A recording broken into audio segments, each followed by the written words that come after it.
This is the story of a man named Stanley. Stanley worked for a company in a big building where he was employee number 427. Employee number 427's job was simple. He sat at his desk in room 427 and he pushed buttons on a keyboard. Orders came to him through a monitor on his desk, telling him what buttons to push, how long to push them, and in what order. This is what employee 427 did every day of every month of every year. And although others might have considered it soul-rending, Stanley relished every moment that the orders came in, as though he had been made exactly for this job. And Stanley was happy. And then one day, something very peculiar happened. Something that would forever change Stanley. Something he would never quite forget. He had been at his desk for nearly an hour when he realized that not one single order had arrived on the monitor for him to follow. No one had showed up to give him instructions, call a meeting, or even say hi. Never in all his years at the company had this happened, this complete isolation. Something was very clearly wrong. Shocked, frozen solid, Stanley found himself unable to move for the longest time. But as he came to his wits and regained his senses, he got up from his desk and stepped out of his office. All of his co-workers were gone. What could it mean? Stanley decided to go to the meeting room. Perhaps he had simply missed a memo. No matter how hard Stanley looked, he couldn't find a trace of his co-workers.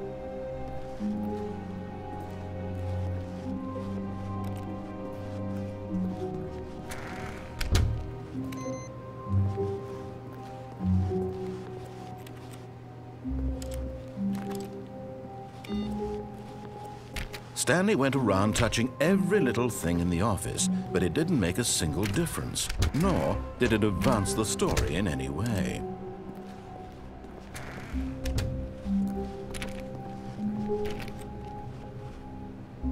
When Stanley came to a set of 2 open doors, he entered the door on his left.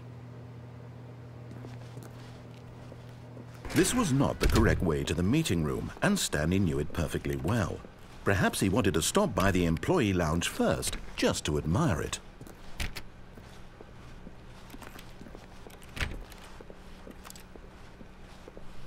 The lounge was sublime, a work of art. What was it about this room that called so deeply, and so but eager to get back to business, Stanley took the first open door on his left.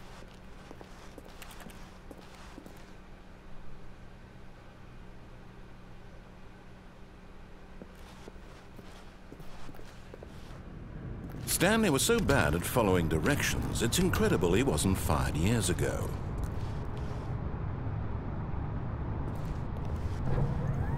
Look, Stanley, I think perhaps we've gotten off on the wrong foot here. I'm not your enemy, really, I'm not. I realize that investing your trust in someone else can be difficult, but the fact is that the story has been about nothing but you all this time. There's someone you've been neglecting, Stanley. Someone you've forgotten about. Please, stop trying to make every decision by yourself. Now, I'm not asking for me, I'm asking for her. This is it, Stanley. Your chance to redeem yourself, to put your work aside, to let her back into your life. She's been waiting. That's her, Stanley. You need to be the one to do this, to reach out to her. If you can truly place your faith in another, then pick up the phone.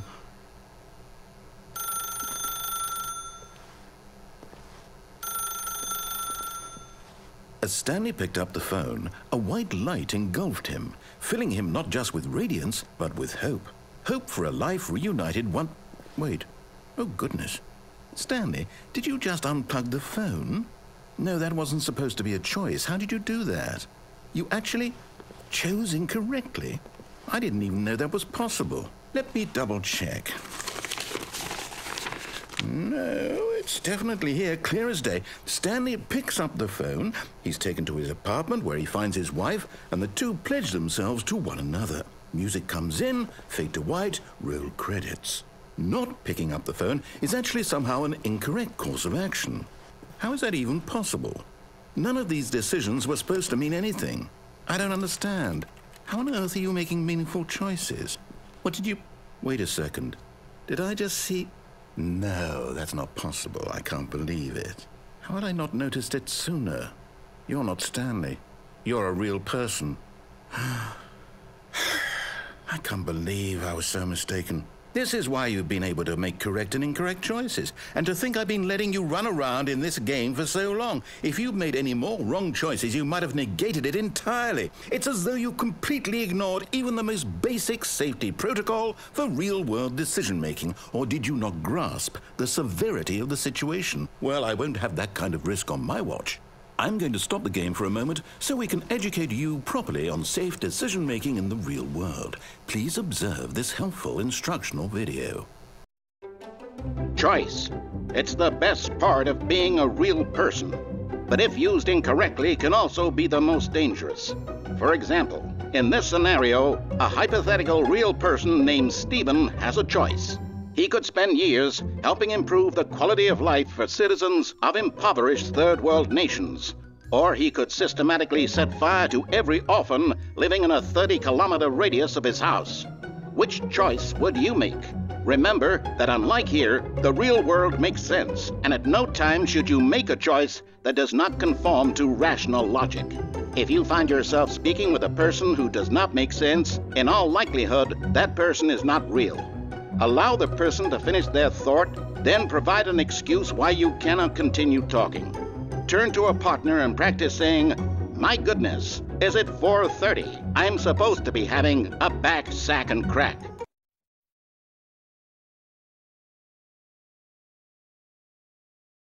Excellent. Making choices on a regular basis is the best part to a healthy decision-making process. Most medical professionals recommend making at least 8 choices per day. Do you make more than 8? Less?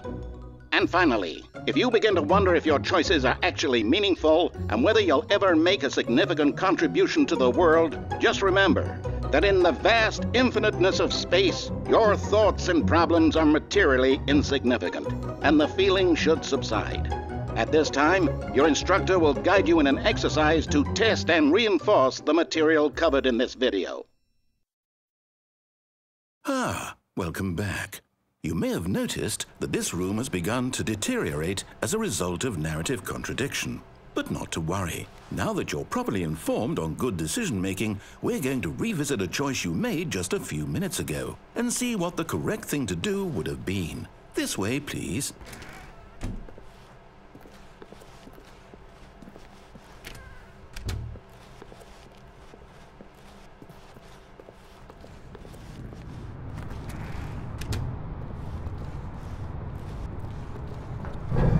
Now that we know your choices are meaningful, we can't have you jumping off the platform and dying.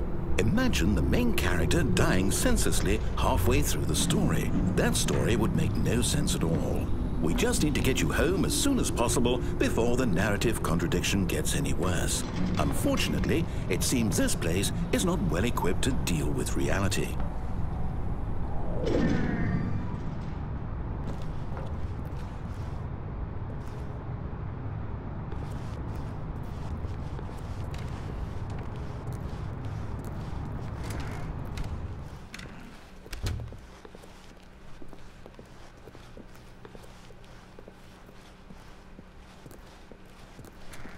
Almost there. You'll take the door on the left, back to the correct ending, the story will have resolution once again, and you'll be home free in the real world.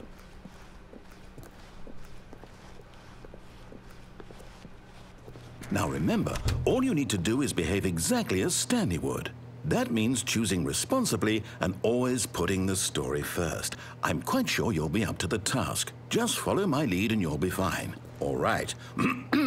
When Stanley came to a set of 2 open doors, he entered the door on his left.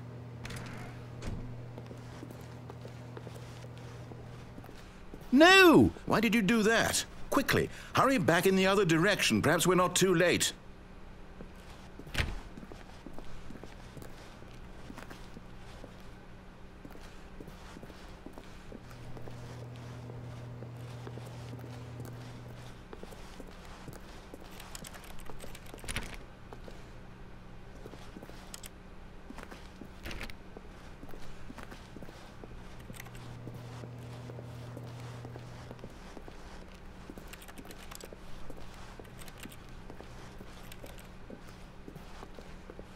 Oh, it's ruined. I can't believe, after everything we talked about, that my story, you've destroyed my work. Why? For what?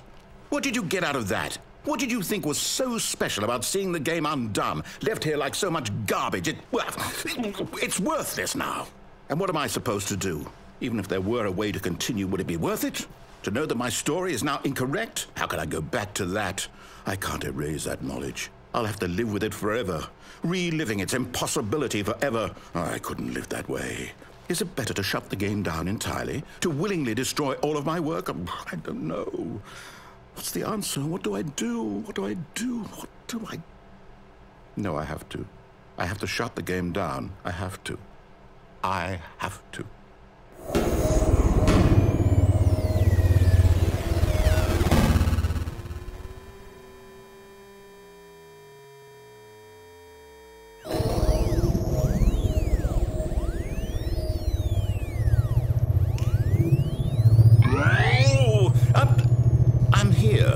I'm still here in this pile of rubbish, with you, who thought you were so clever. Now look where we are. My entire game is destroyed. It was the only thing in the world that was mine, and you've run it into the ground. What, did you think that would be funny? You just had to see? Didn't I impress upon you how important it was to be like Stanley?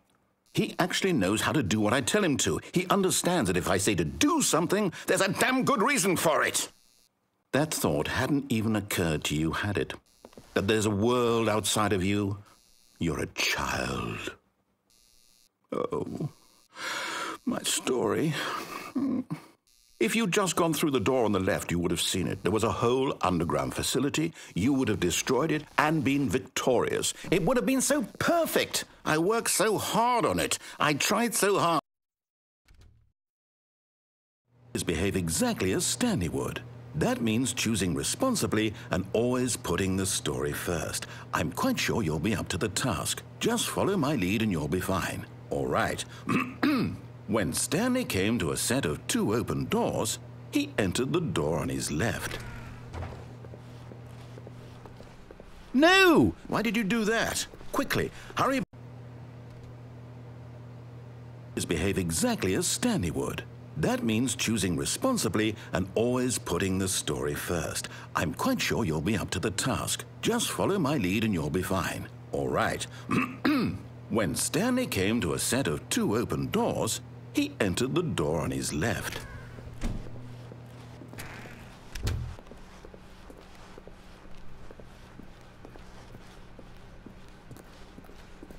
Yet there was not a single person here either. Feeling a wave of disbelief, Stanley decided to go up to his boss's office, hoping he might find an answer there.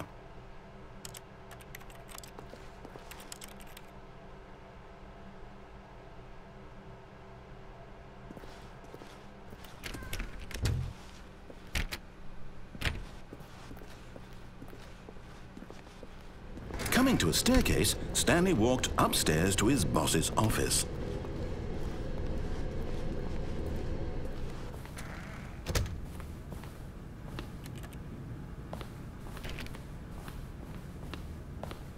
Stepping inside his manager's office, Stanley was once again stunned to discover not an indication of any human life. Shocked, unraveled, Stanley wondered in disbelief who orchestrated this, until he saw the door with a voice receiver next to it. Surely behind this door lay all the answers to his questions. And beyond all probability, he knew the passcode. He had seen it on his boss's computer just last week. Nightshark 115. Was this the code to open the door? Would it still work? There was only one way to find out. Stanley had been trained never to speak up. But now he would draw from within himself the courage to face the unknown. He drew a sharp breath and then spoke the code.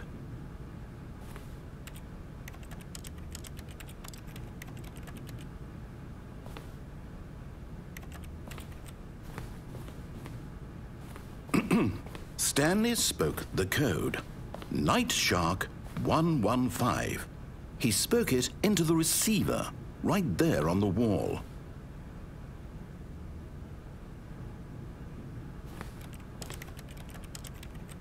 I'm sorry, is there a problem? You didn't mishear me, did you? Please speak the code into the receiver. Otherwise, we can't get on with the story. This is a crucial step.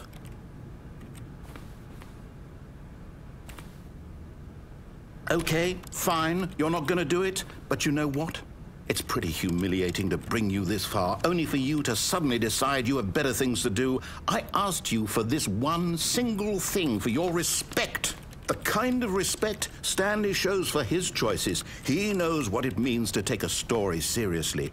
If you didn't want to see what I had to show you, then why did you come here? You had a choice, you know. You could have gone through the door on the right. You could have done whatever the hell you wanted over there. Why did you come this way? Speak. Say something to me. Explain yourself, you coward. When Stanley came to a set of 2 open doors, he entered the door on his left. Stanley? Hello? Are you... Is everything okay? Stanley, please. I need you to make a choice. I need you to walk through the door. Are you listening to me? Can you hear me? Is everything all right? Stanley, this is important. The story needs you. It needs you to make a decision. It cannot exist without you. Do you understand me? Whatever choice you make is just fine. They're both correct. You cannot be wrong here. We can work together. I'll accept whatever you do. I simply need you to take that step forward, please. Choose. Do something. Anything. This is more important than you can ever know. I need this. The story needs it. So, you hear me? Are you there? Are you listening to this? Stanley, are you there? Okay. It's okay, I can wait. You need time to decide. Time to make sure your choice is correct. That is the best choice. That's all right. I'll wait for you to decide what's the right thing to do. Take as much time as you need.